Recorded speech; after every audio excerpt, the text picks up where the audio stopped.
Now you think যে একটা joint commissioner of taxes কাস্টমসের ওই জায়গার সে যদি অর্থমন্ত্রীর বেডরুমে যেতে পারে এবং দুইজনেরই, তার মধ্যে সাইফুর রহমানের বউ মারা যাওয়ার পরে তার ছেলেরা কতটুকু কাঁদছে এই মতিও তার থেকে বেশি কেঁদেছে বলে, তাহলে চিটং এর ব্রিগেডিয়ার হাসান নাসির আমার বদলি অর্ডারের বিপরীতে 2 দিনের যুগী বাতেরে অন্য বলে, বজ্রজনরা বলে সেনা সমর্থিত, আমার মতো অভদ্রতা বলতাম সেনা নির্দেশিত।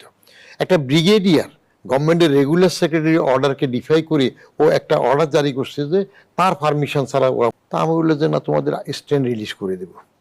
পট পরে দেখলাম যে এই মতিউরের জন্য বদলি ক্যান্সেলের জন্য Sinai Ibne Jamal major general CGS telephone করলেন যে আমার এই ব্রিগেডিয়ার হাসান নাসিরের রিকোয়েস্ট রাখতে হবে। তাহলে তার পাওয়ার কোথায় যায় বলছি।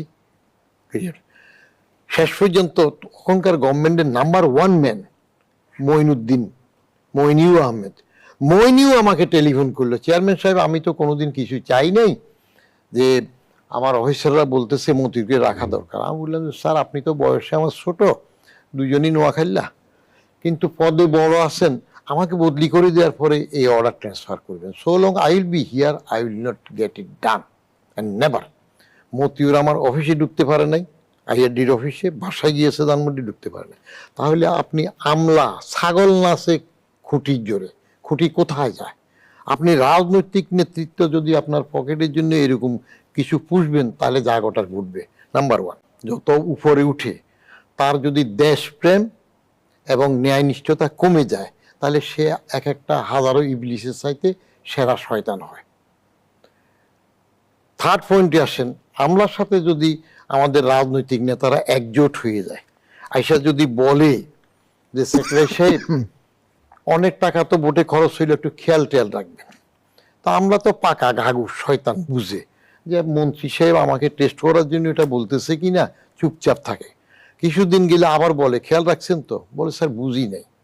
পরে যখন দেখা যায় যে really the political leader means ইট, তিনি কিছু পেতে চান, তখন বড় টেন্ডার আসলে বলে যে একটু খেয়াল রাখবেন। তো খেয়াল রাখতে গেলে কি করতে হয়? শেয়ার করতে হয়। তো শেয়ার করতে হলে কি হয়? ওই ইজ দ্য ক্রাইটেরিয়া, নট অ্যাপ্রুভডকে পরে ই লিখে দিলে নোট অ্যাপ্রুভড হয়। আপনার পলিটিক্যাল মাস্টার যদি শক্তভাবে ব্যুরোক্রেট সার্ভেন্টের উপর তার কর্তৃত্ব বা নেতৃত্ব রাখতে পারে, আইবার ধারে অথবা ভারে, হয়তো তার নেতৃত্ব গুণে পলিটিক্যাল মাস্টার্সের বেশি লেখাপড়া জানা দরকার। রহমান, আমরা তো আমলাতন্ত্র নিয়ে পাল্টাপাল্টি দোষারোপের রাজনীতি দেখি, যেমনটি রাজনীতিবিদরা বলে যে রাজনীতি আমলাতন্ত্রের কাছে জিম্মি, আবার আমলারা বলে থাকেন যে রাজনীতিবিদদের কাছে তারা জিম্মি। বাস্তবতাটা আসলে কেন? সেই বাস্তবতা বুঝতে চাই। আবারও বিরতির সময় হয়েছে, বিরতি নিয়ে ফিরছি। দর্শক, জনতন্ত্র গণতন্ত্রের এই পর্যায়ে আবারও বিরতি নিচ্ছি। ফিরে এলাম, দেখছেন জনতন্ত্র নিবেদন করছে RICL স্টিল। আমরা আবারও ফিরছি আলোচনায়। জনাব মতিউর রহমান, যে আলোচনায় আমরা ছিলাম, বলা হয়ে থাকে, আমরা একটা কমন অভিযোগ শুনি যে সবসময় আমলাতন্ত্রের কাছে জিম্মি, কিন্তু আপনি বলছিলেন যে কিভাবে আসলে আমলাতন্ত্রটা আসলে নিয়ন্ত্রিত হয় রাজনীতিবিদদের দ্বারা। তাহলে আসলে যে পারস্পরিক যে আমরা দোষারোপের রাজনীতি দেখি বিগত সময়ে, বাস্তবতা কি? আমরা আমলা যারা, আমি নিজেও ছোটখাটো একটা আমলাগিরি করেছি, একটা আমলার ঘাড়ে 2টা মাথা নাই, পলিটিক্যাল মাস্টার্সের কথা শুনবে না, আইন বলে অবৈধ অর্ডারটা শুধু শুনবে না, সেটুকু আমরা করেছি। যেমন ছোট্ট 2টা উদাহরণ দিই, সাহসী হইলে মানলে। এরশাদ সাহেবের কাছে কাজী জালাল সেক্রেটারি বগল করে শর্টকাট সামারি নিয়ে একটা অনুমোদন নিয়ে আসলেন যে BCS এর 353 জন সহকারী লেকচারার, যে প্রভাষক নিয়োগ দেবে। এটা নিয়ম হইল এস্টাবলিশমেন্টের কাছে যাওয়া, জনপ্রশাসনে, আমাদের রুলস অফ বিজনেসের অ্যালোকেশন অফ বিজনেস অনুযায়ী আমাদের কাছে।